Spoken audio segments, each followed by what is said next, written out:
दोस्तों नमस्कार। दुकान का संचालन कैसे करें इस पे आपको मैं बताना चाहता हूँ। बहुत से दुकान हैं, व्यवसाय हैं। छोटा दुकान, यदि फुटपाथ में भी कोई दुकान लगा है तो वो भी दुकान ही कहलाएगा। उसको भी संचालन का मतलब चलाने की प्रक्रिया कैसा होना चाहिए।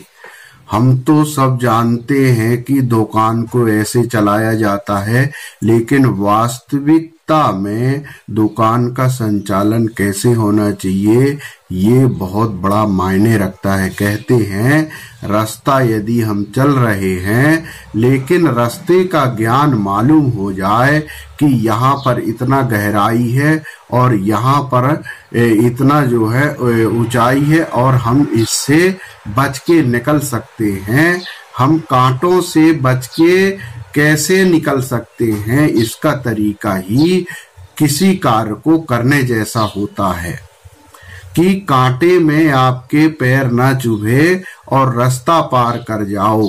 उसी तरह किसी कार्य को सरलता से करने के लिए कोई ना कोई तरीका होता है दोस्तों। तो दुकान का संचालन करना ही एक व्यवसाय है और ये बड़े स्तर में जाके उद्योग तक अपना स्थान ले लेता है। कहते हैं एक छोटा सा बीज होता है लेकिन बहुत बड़ा वट वृक्ष बन जाता है। उसी तरह दुकान जो है, छोटी सी शॉप जो है, फुटपाथ में चलने वाली दुकान उद्योग का रूप ले लेती है। ऐसे दुनिया में, ऐसे हमारे देश में एक से एक उदाहरण हैं दोस्तों।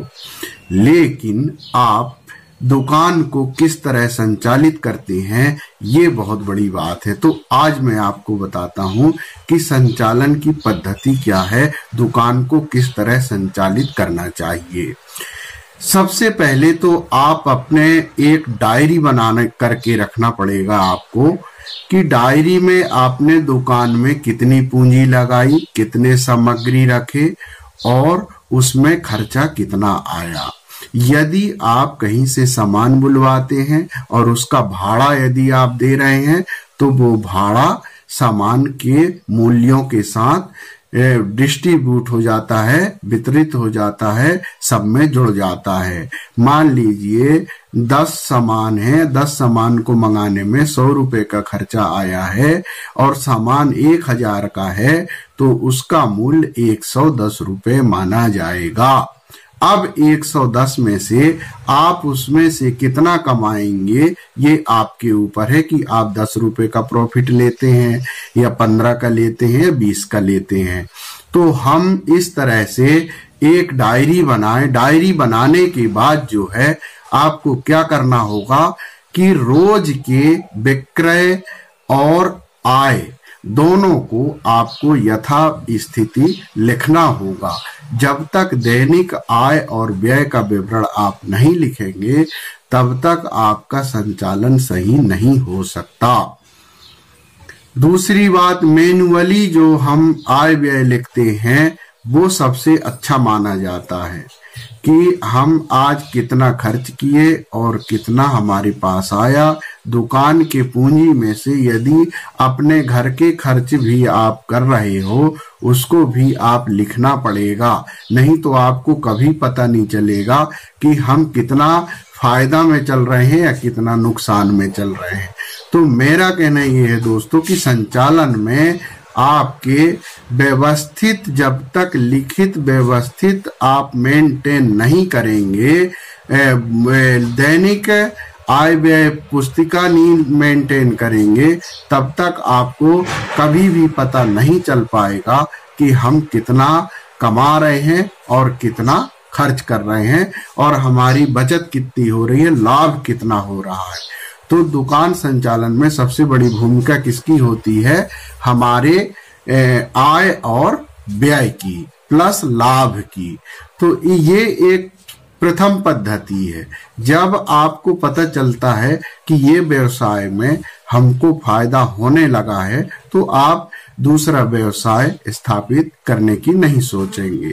लेकिन यदि ये व्यवसाय में बेनिफिट नहीं है तो इसके बदले आप दूसरा व्यवसाय स्थापित कर सकते हो। ये ऑप्शन कब आएगा?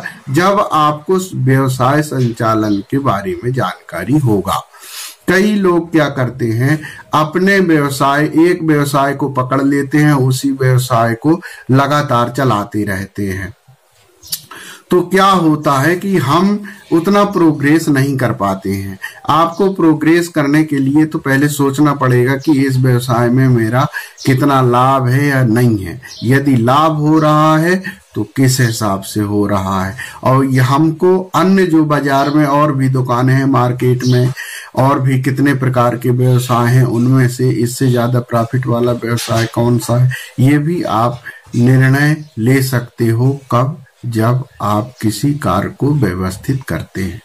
कहते हैं कि कोई कार्य जब व्यवस्थित होता है तो उसमें भ्रम नहीं रहता है, और भ्रम होने का कारण है कि हम कार्य को व्यवस्थित सही नहीं कर पा रहे हैं, वही हमारा भ्रम होता है। तो व्यवसाय छोटा हो या बड़ा हो, यदि उसके संचालन व्यवस्थित होता है तो आपका कार्य जो है वो सही होता है, और व्यवसाय की स्थिति आपको पता चलेगा तो आप व्यवसाय मजबूत भी होगा, आगे बढ़ेगा, आपकी आर्थिक स्थिति भी मजबूत होगी और आय के साधन और भी बढ़ते जाएंगे। दोस्तों, यदि ये वीडियो अच्छा लगा हो तो सब्सक्राइब करेंगे, और इस तरह से आप व्यवसाय का संचालन कर सकते हैं। एक व्यवस्थित तरीका, या किसी से समझ सकते हो, कोई जानकार हो तो उससे भी आप इसको, एक कहते हैं अकाउंट लिखने वाले को, उससे भी जानकारी ले सकते हो। चार्टर्ड अकाउंट होता है, उससे भी जानकारी ले सकते हैं। तो ये एक पद्धति होती है, बहुत से लोगों से बनता है, नहीं बनता है, लेकिन आपको सीखना पड़ेगा जो जानकार हैं उनसे। तो एक इसको कहते हैं मुनीम भी बोलते हैं, अकाउंट लिखने वाला भी बोलते हैं। इस तरह से उनको पकड़ करके आप अपने व्यवसाय का संचालन कर सकते हैं। कोई भी हो, सब्जी का दुकान है, स्टेशनरी है, किराना है या गल्ला है, कोई भी छोटा दुकान हो या बड़ा दुकान हो, उसका जब तक आप डायरी मेंटेन नहीं करेंगे तब तक आपको उसकी स्थिति मालूम नहीं होगी। और यदि आपको उसकी स्थिति मालूम होती है तो निश्चित रूप से आप प्रोग्रेस करेंगे 100%। नमस्कार।